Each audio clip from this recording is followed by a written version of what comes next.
Hi viewers, இன்றைக்கி நம்ம அமிர்தா ஊட்டச்சத்து உணவுகள் ப்ராடக்ட்லேருந்து கருப்பு கவுனி ரவா எடுத்து கஞ்சி வைக்க போகிறோம்.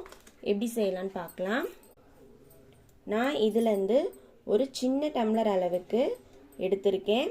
அதுக்கு ஒரு டம்ளர் ரவாக்கு 5 டம்ளர் நம்ம தண்ணி ஊற்றி 3 விசில் விட்டு எடுத்துக்கலாம். கஞ்சி ரெடி ஆயிடுச்சுங்க. இப்போ இதில் நம்ம தேவையான அளவு தயிர் ஊற்றிக்கலாம். நான் ஒரு கப் அளவு ஊற்றிருக்கேன். ஒரு ஸ்பூன் உப்பு சேர்த்துக்கலாம். நல்லா கலந்து விட்டுறலாம். தேவையான அளவு தண்ணி சேர்த்துக்கோங்க.